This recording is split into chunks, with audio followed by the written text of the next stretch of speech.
an exploration of trauma, transformation, and triumph. Your healing starts here. And we are back with another episode of Through the Trauma Podcast. I'm Amber, your host, and today I have with me a guest with quite a traumatic story. She was ran over by a car and dragged, and she's going to tell us how she has found resilience on the other side of that. So, Kim, thank you so much for being here today and for sharing your story with us. I'm excited to get into everything that you've learned from this traumatic situation. Thanks for having me, Amber. I'm really excited to be here.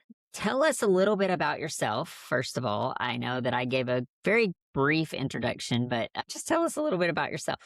Yeah. My name is Kim Callaway, obviously, and I live in North Carolina with my husband and my dog. I am a project manager for a software company. Really nothing that exciting. I had this happen to me and have become a little bit more interesting since then. But other than that, I'm pretty plain and boring. I wouldn't say that, but software engineering, I don't know if that's an exciting field, but I definitely know it sounds tough. So, Kim, you have this story that happened to you, and obviously we don't get to choose what happens to us. Things just life hands us these things sometimes. Can you get into a little bit about what happened? This happened back in 2020, is that correct? Yeah, it's so weird. Trauma or big things that happen, they feel like such a short time ago, but also forever ago.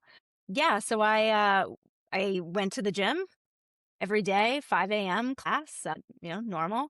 And I was walking out, so into the parking lot, and I waved on or said thank you for letting me by. Next thing I knew, there was a blackout. I remember getting hit in the arm from the SUV that ran me over. And then, you wake up and you don't really know what's going on. You feel like, let me stand up. And nope, there was no standing up. And then I, just screamed and obviously they brought in all the fire trucks and ambulances and all that. And it was just in the flash of an eye, but coming to and learning, obviously people did see it, but yeah, I was hit by a Jeep Grand Cherokee SUV. And dragged under the car for probably about 10 to 15 feet, they think. I had a good amount of injuries. I had 8 broken ribs, a shattered humerus. Thankfully, my legs were okay. I think I was so short that I just, kind of went under. But I had a couple broken fingers, a dislocated collarbone. My entire hair was ripped out of my side of my head, and just so many bruises and cuts. But yeah, that is what happened. Have you talked to the driver I have since the not accident? I have not talked to the driver since the accident. Obviously you can speculate what if someone doesn't see you whenever they're driving, but no, nothing ever came of it. And it happened to me for a reason, and that's okay. That's okay. Even if she was looking at her phone or even if she wasn't paying attention, it is okay. So did you wake up there at the site of the accident? I So you did.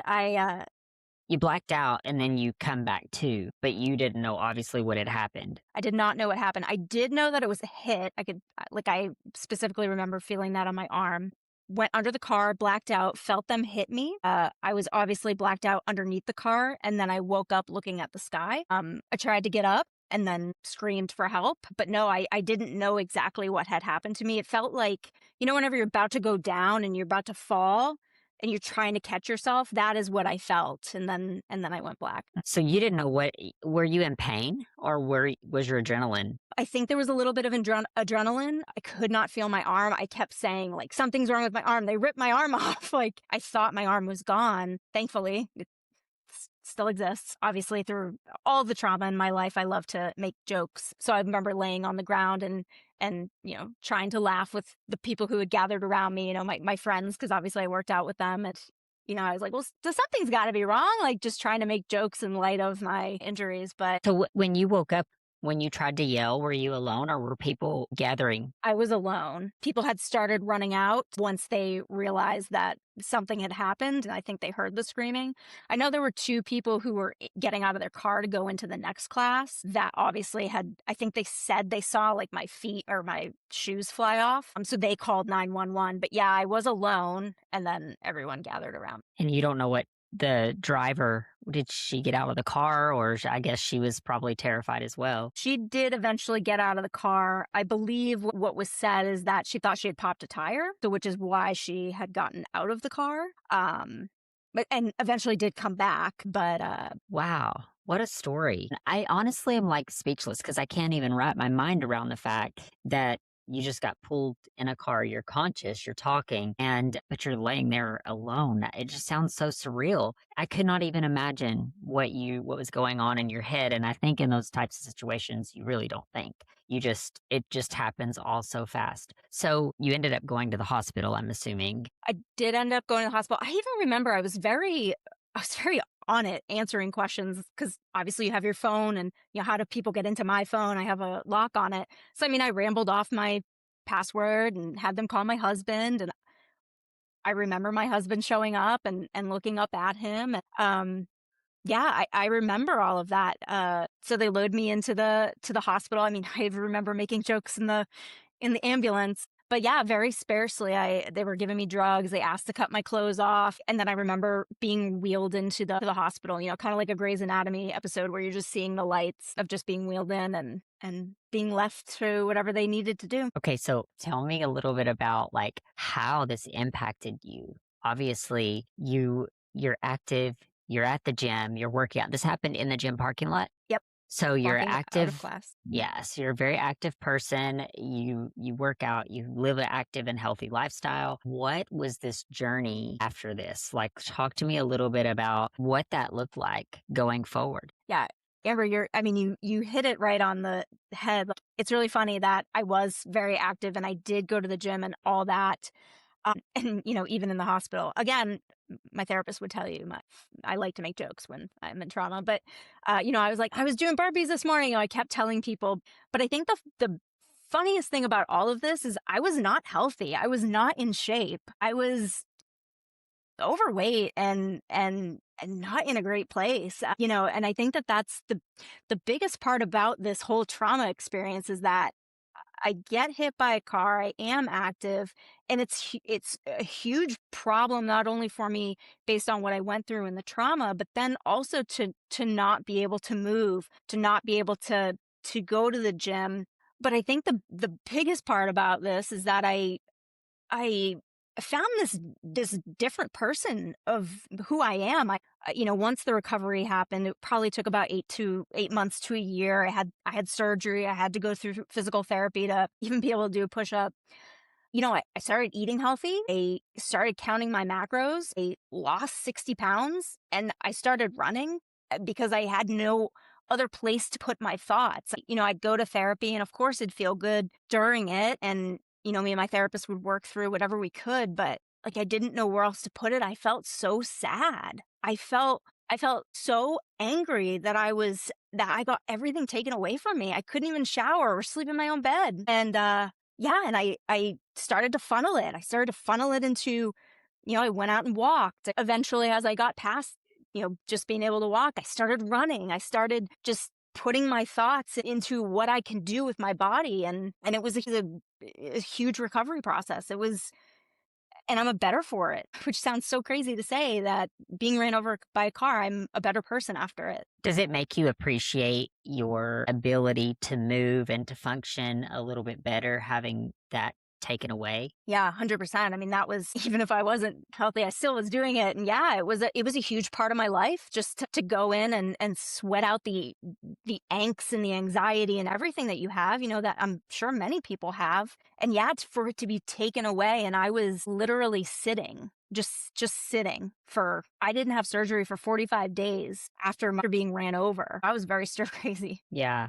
Yeah. So I had a situation about 3 years ago where I had never broken. Well, I did. I had like a break in one of my knuckles when I was younger, but aside from that, I didn't have any broken bones. And I was running down the stairs I was rushing to get on a call and I live on a split level. So my office is downstairs. And so I'm running down the stairs and my daughter had kicked off her slides right on the stairs and I slid. My foot hit the wall, which is like around the corner of the wall, and it popped my metatarsal, like Oh my gosh. completely just broke that bone in half. And it was really hard, like for me, because I come from fitness as well. Fitness is like my sanity. And I think a lot of times this is something that people fail to realize. And I've had other podcast episodes where we talk about this, but this idea of really channeling trauma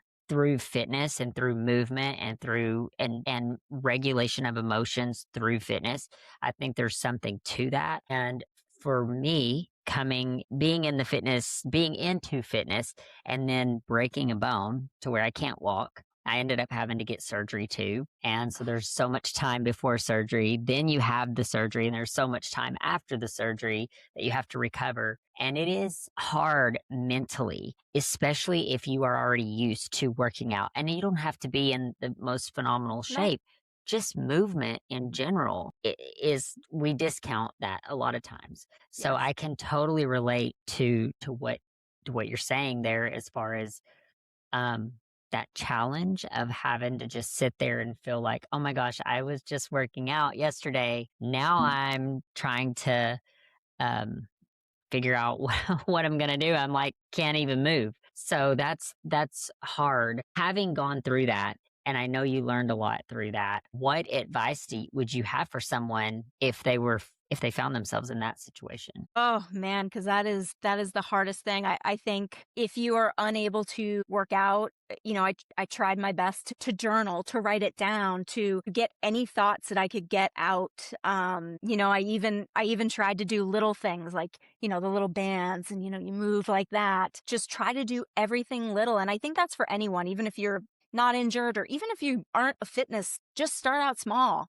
Go for a 10-minute walk, do 5-minute walk, do anything that you can do just to get that blood flowing. It helps your brain, like you said, regulate or just get your mind off of it. Just have your mind think about something else. Anything helps. That's what I would say. Anything you can do, even if your legs are broken, even if your foot's broken, just do bicep curls. Just do anything Yeah. you can. And it does help regulate the mind. Now that you have gone through this experience and that healing process, how has this changed your views of fitness? Oof, man, that's a great question. Well, it's always going to be I think there was a famous quote from a movie that endorphins make you happy and happy people. That will forever be it makes me happy and it makes me grateful that I was given this body, that I was given this second chance, that I can go out there and do it. That's the way it'll always be. I was given this second chance and my body not only went through what it went through, it has built itself back. And the body's so amazing, and as you know, anyone that breaks a bone or something happens to them, your body knows what to do. It gets through it. It heals itself. And I mean, even just my hair, like that coming back, your body's amazing, and movement helps. It makes you feel better. Yeah. Obviously, healing is one of those things that happens. It can happen mentally, it can happen physically, emotionally. Trauma is one of those things that it can attach itself to us any time in life. Like we can go through whatever we go through, and some people may not find it traumatizing while other people find it extraordinarily challenging and traumatizing. So what you just described is obviously healing your physical body and the results that you've seen from that. But talk to us a little bit about how this has changed mentally and healing mentally, because when we go through physical healing, there's a level of mental healing that happens alongside of that. Did you experience that at all? I did. Funny enough, I had actually always been in therapy, or at least most of my adult life, just going in. And I felt a little stuck at the time when this event happened. And me and my therapist have been working together for a while. And I feel like once this happened, I felt like I was at the bottom of the barrel. Like I was like, oh my gosh, we're going to have to start all over. Like I was so discouraged. But yeah, things moved very fast after this happened. And I don't know if my body healing and me overcoming everything and moving into and past all that I had come, it just seemed to go very fast. We did a lot of, how do I feel, and like talking to the person who ran me over, obviously experimentally, putting something in place in the room and talking to her and telling her how I felt, and that this accident made me feel unsafe, and all the thoughts that I had. But yeah, it seemed to really move my mental progress and therapy along a lot faster. And my therapist did mention to me, she's like, usually whenever your body is healing, kind of like you were saying, your mental takes the same journey. So yeah, it did help a lot, which seems crazy to say. I feel like people would be like, that seems weird, but it does. So you were in therapy prior to this. You weren't in therapy just because of this event taking No, place. no, I was in therapy already. So what is your advice on therapy? Because I am an advocate for therapy. I think everybody needs it. Amen. I love having coaches and mentors and therapists and people speaking into my life because I think it's so valuable. But there's a stigma around therapy There is. that culture says, you're whatever if you have to have therapy. Although I think everyone needs it. People don't have it. And then it goes untreated a lot of times because people just don't want to do it because there's a stigma. So, what are your thoughts on therapy? Obviously, I'm sure you were extremely happy that you had a therapist going through the healing process of this. But what are your thoughts on that? Yeah, I think I completely agree with everything you just said. Therapy is the best thing that I have ever done for myself. And, it may be a little selfish to want to talk about yourself for an hour each week or every 2 weeks, but you know what? It's there to help you. It's there to work through things and not have any judgment or any preconceived notions that they're going to, tell you you're wrong, or they're just going to help you. They help you understand you. There's a lot, even a couple weeks ago, we had a session where I was like, really? That's what I'm going through? It's just so eye-opening. And it's not even them telling you, it's them leading you to what you need to know about yourself. And it's an amazing process, especially if you find the right therapist. I feel like you gotta have a couple trials. It's like the hero's journey. Are you familiar with that story? A lot of movies follow that protocol for how they tell a story, but it's like you have to have a therapist that's your guide. They kind of lead you in the right way to wherever you need to go. But it's so true because what you're describing is a different perspective. So a lot of times we get stuck in our perception, the way that we see the world, the way that we see things, the way that we've experienced things that we're walking through.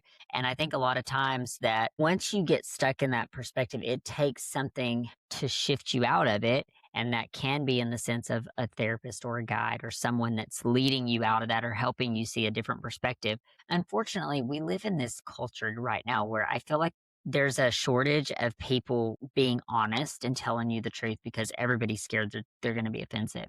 And so it takes a really trusted individual to speak into your life and to critique you. And I'm not saying you, I'm saying in No, general. I look for that in friendships. I'm absolutely. like, I would love someone to critique me and tell me, and I want people to tell me what they really think. That way I can adjust because if I've been offensive or said something out of line and no one says anything to me, then how do I fix that if I don't know? Sometimes just sharing a different perspective and seeing the world painted in a different color, that's very valuable, especially if you've gone through something traumatic or are going through something traumatic, being able to see things from a different angle. How do you think your therapist was able to help you shift that? Because I'm sure you had a lot of emotions having just gone through this accident. And prior to that, you had your own set of emotions, and this traumatic thing happened and it shook you. And now you're seeing things a little bit different. But how did your therapist point you in the direction of seeing things even more positively or more different? And how has that shaped your journey even now, years later? Yeah, I think that's a great question. And I completely agree with everything you just said. And I think she really did help me because I would have, if I didn't have her, I would have sat there and felt sorry for myself and blamed the person who did this to me and be angry at them. And she more helped me say, why do you feel that way, Kim? She didn't do it on purpose. Like, if something happens to you, you obviously are going to blame the person who did it to you. But why is it affecting you so much, Kim? Why do you feel that way? Why are you feeling those emotions? And looking at it in that directive instead of such a toxic, well, she's the enemy and I'm the victim. I mean, you're not going to get anywhere that way. So shape it into the why did that make you feel this way? She made me feel like I wasn't important or that she didn't care. And that was really what it came down to. It my life was, this big, and that didn't matter to the person at that time. But again, it's, she didn't mean it.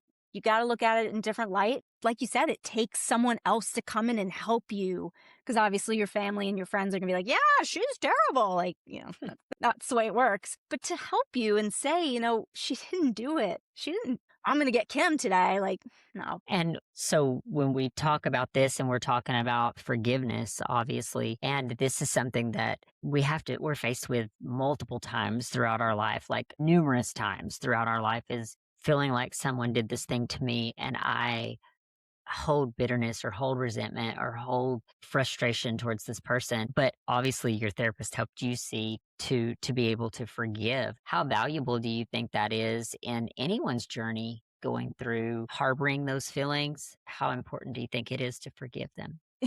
Hugely important. And I know that sounds so cliche, and that sounds but I mean, Amber, when I was sitting there, not moving, not exercising, I was stalking her Facebook and her Instagram, and that's not healthy. That's not good. And it's so important to forgive. And I understand that it's hard, especially, I mean, there are so many things out there that are trauma that's not just being, ran over. There's way worse, but it's not good to waste your energy on hate and anger and all those emotions. And yeah, of course they're going to be there. I mean, I was not a fan of her for however long, but it's wasted emotion. It's so true. That's so true. It's wasted energy because it's like time that you could be focusing on something powerful for yourself. It's like we expend all this emotion and energy to say, well, this person shouldn't have done that. They should, and it is it's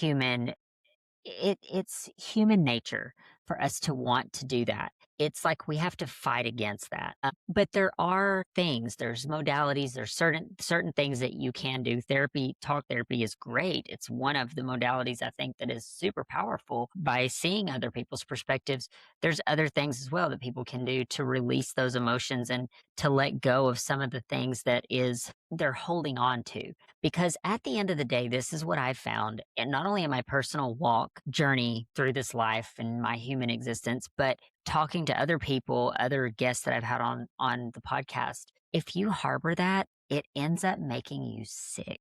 Like it hurts you more. And I know it sounds so cliche. It's like it hurts you more not to forgive than it actually hurts the person. But if you are dealing with unforgiveness, that person doesn't know. No. She didn't know you were looking at her Facebook. She didn't know you were like angry or upset over this. Now, in that situation, I do think perhaps there should be an apology. But how many times do we feel like things happened and yes, maybe we're owed an apology, but you hit the nail on the head when you said that expending that energy over this person should apologize to me, it ultimately comes back to this is just hurting me. Because it's time that I could take spending my energy on positivity or filling my mind with positivity or doing positive things, growing and healing. And there is one thing that I was thinking when you were talking earlier, when we were talking about the bones. I've mentioned it here on the podcast before. I don't know if you've heard this, but did you know that when you break a bone and it grows back, that it grows back stronger than before it was broken? Have you ever heard that? No, I didn't. So the funny thing is that we're obviously talking about a physical representation of a broken bone, but I like to compare all the physical back to the mental as well. And when we've been broken, whatever that looks like, mentally, emotionally, spiritually, or physically, that bone grows back stronger. And so it goes to show us that situations like what you went through, it has grown you into something that maybe you couldn't have grasped had you not been through it. What are your thoughts on that? I'm just curious. I completely agree. Yeah, I completely agree. I mean, it's instead of my focus being on she did this to me, this happened to me, it's now been I'm going to be strong. I'm going to do that because I can, and I'm going to be awesome at it. And I think that's why I ran my first marathon. I was like, well, I'm going to do this because I know my body can do this because I'm awesome. And that sounds so, but I mean, it's serious. Like, I know that I can do this and I'm going to focus my energy on it. I'm going to Yeah, which is a healthy way to focus. That's very healthy to say, I'm going to focus in on doing this thing and prove that I can do this thing. And, your story is definitely one that shares this idea of resilience and bouncing back and forgiveness, which is really hard. That is a it hard is. thing, It is really especially hard. when you feel owed. Like it would have been nice to just receive an apology, but I think she did try. I think there was a point, and again, I had a lot of, and I think she reached out to my husband or the gym and said, "Can I bring Kim something?" And I was like, "No!" Like I was very angry at that point. So, in all credit, I do like to give credit where it's due, but I had no interest at that time. hmm But well, it and was can I fresh. ask when this happened, I mean, obviously you were younger. Sometimes we have limited views of things that comes with age as we get older and we get live through more life experiences and more people do crummy stuff to us. It's like now we can be able to let go a little bit. But if you had advice to give someone on letting go or on overcoming or even on resilience, like what would you tell them? I would tell them that they can do anything that they put their mind to. Seems, again, I feel like we're clicheing all over the place here, but you can do anything that you put your mind to, whether that is resilience, whether that is, and I hate even saying forgiveness because I feel like that's not something like I'm going to put my mind to forgiving, but getting your mind right, getting your mind to a point where you can get there. And I think even forgiveness, I dealt with a lot of like self forgiveness in my therapy journey, and I think that came into play a lot during this traumatic. Well, if I wouldn't have went to the gym at 5 a.m., well, if I wouldn't have done this, started to blame myself. And I think you need to a be in the right frame, be in the right thought process, which is not always easy. But think of everything. Think of, how is this going to affect me in the future? How is this going to affect my husband or my family? Even if you have kids, or I mean, heck, my dog like couldn't walk them. Just knowing that you can do anything is seriously a superpower. I mean, and you take your time. If you go through anything, of course you're going to take your time. You're going to say, I'm going to be angry and I'm going to do this. And I think that that's okay. And I think you need to have grace for yourself. If you want to take a year or 2 years, or, and wallow and just not be interested in forgiving, then that's okay. Mhm, But mhm. you can do anything. You can be a better person. You can be anything that you put your mind to. Think that is such valuable information, like it's valuable advice because it is true. And it is something that it is an intentional thing to think through things. And what you just described is this idea of being able to let go so many times. And I've seen this a lot here on the podcast as well. We've talked about it a lot, but this idea of being able to let things go, like allowing yourself to feel the emotion, because we are emotional beings. We are human. So we're going to experience feelings that we don't like and feelings that we don't like about ourselves. And self forgiveness is one of those things where it's like, oh my gosh, I cannot believe that I'm feeling this. I don't want to feel this. I hate this. To the point sometimes we hate that character trait so much in ourselves that when we see it in other people, we don't like the person because it's like I know that character trait. I have it. I embody it. But it goes back to growth and it goes back to being able to recognize awareness is first, being able to be aware that this is something that I have an emotion of frustration or whatever the emotion is. I have this. Now, how can I release this emotion? And giving yourself permission to feel it without stuffing it. You cannot release what you don't face, what you don't let go of, what you don't recognize. And so many people that they don't want to do therapy, I don't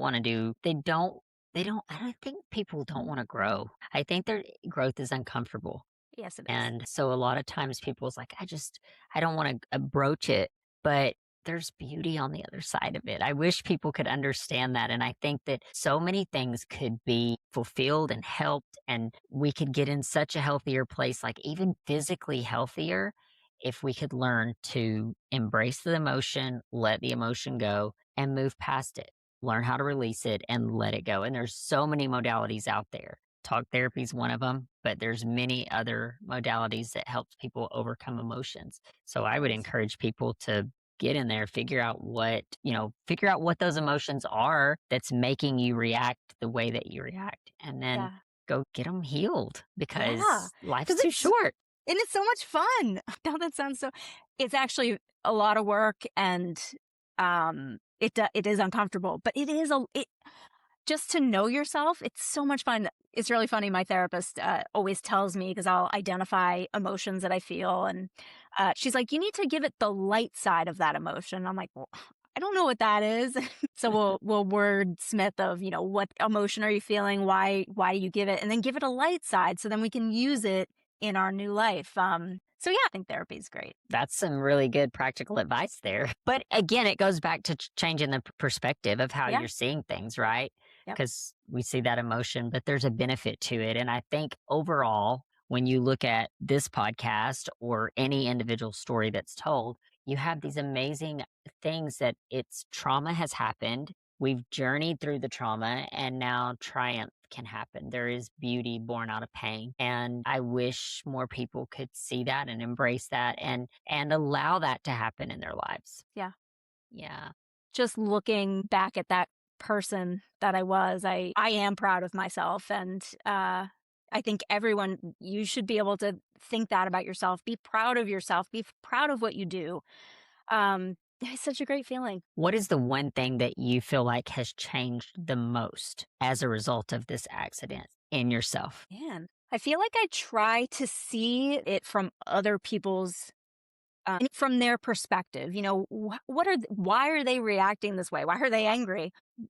And feed that to them. It can't be easy going through, having to do your full-time job and trying to launch an implementation and all that. And everyone has their own stories that they're going through, and I'm sure that they're dealing with a bunch of stuff too, and it's not fun. And you never know what's going on in someone's life, so just try to see it from their perspective, and not only give yourself grace, give them grace. And yeah, there are some people out there that are just terrible and whatever, but just I'm sure that they're not having a great day too, and just ask them how they're doing. Just be And nice.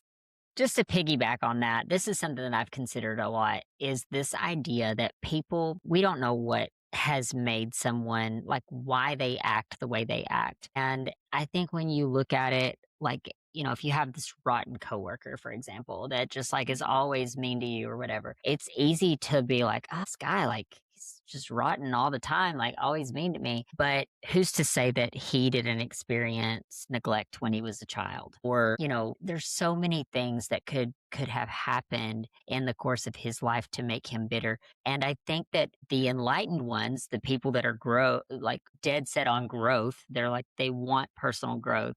They are more positive, and sometimes giving people, even the difficult people, grace is it's just showing them that, hey, you don't have to be bitter. It's almost as if they're getting their punishment for having to live in that hell and not knowing how to overcome it. So I'm not gonna they make my life hell, but it stops here, But yeah, but yeah, it's you're just right. an example, but it's so true. We never know what someone's gone through and the things that they've had to deal with in their life. And I've heard some amazing stories here on this podcast. And there's so many other podcasts covering stories like this that you just don't know. And you have a choice. Is it going to make you better? Is it going to make you bitter? And what are you going to choose? We all have a choice in life. So you've obviously chosen better, and that's a beautiful thing. So, with all of that being said, if you had like a final takeaway or something you really want to leave with my audience, what would that be? Yeah, I think going back to what I said is that you can do literally anything. You are so strong and capable and amazing, and just go out there and take it. I know trauma is hard. I know that things that happen to us really suck and they're very difficult to get over, but take the time you need. But there is a better day out there coming for you. Whether that's in a year, whether that's in 2 years, but there is a better day. But again, I know it's hard, but I feel like I'm living proof. Yeah. That's overcame. awesome. And that's awesome. You definitely have. Kim, your story is beautiful. I thank you so much for sharing it with us today. If someone wanted to get in contact with you or learn more about you, where would they go to learn more about you? Yeah, thanks. Yeah, you can go to Instagram. My handle is Bionic Rudolph. Yes, like the red-nosed reindeer. But yeah, I'm on there. I'm sharing of my story and the journey that I've been taking since post-accident. So yeah, come give me a follow. Yeah. Awesome. Well, thank you so much for coming on today and just sharing with us. I really appreciate it. And, hopefully your story will just give a ripple effect into the world for those that are struggling with some of the same things, and hope that it also kind of destigmatizes therapy. I love that you talk so openly about that. And you've obviously got a lot of like nuggets of truth and Thank you. amazing things from your therapist. So I'm blessed to hear that as well. But thank you so much. Thank you, Amber. I really appreciate it.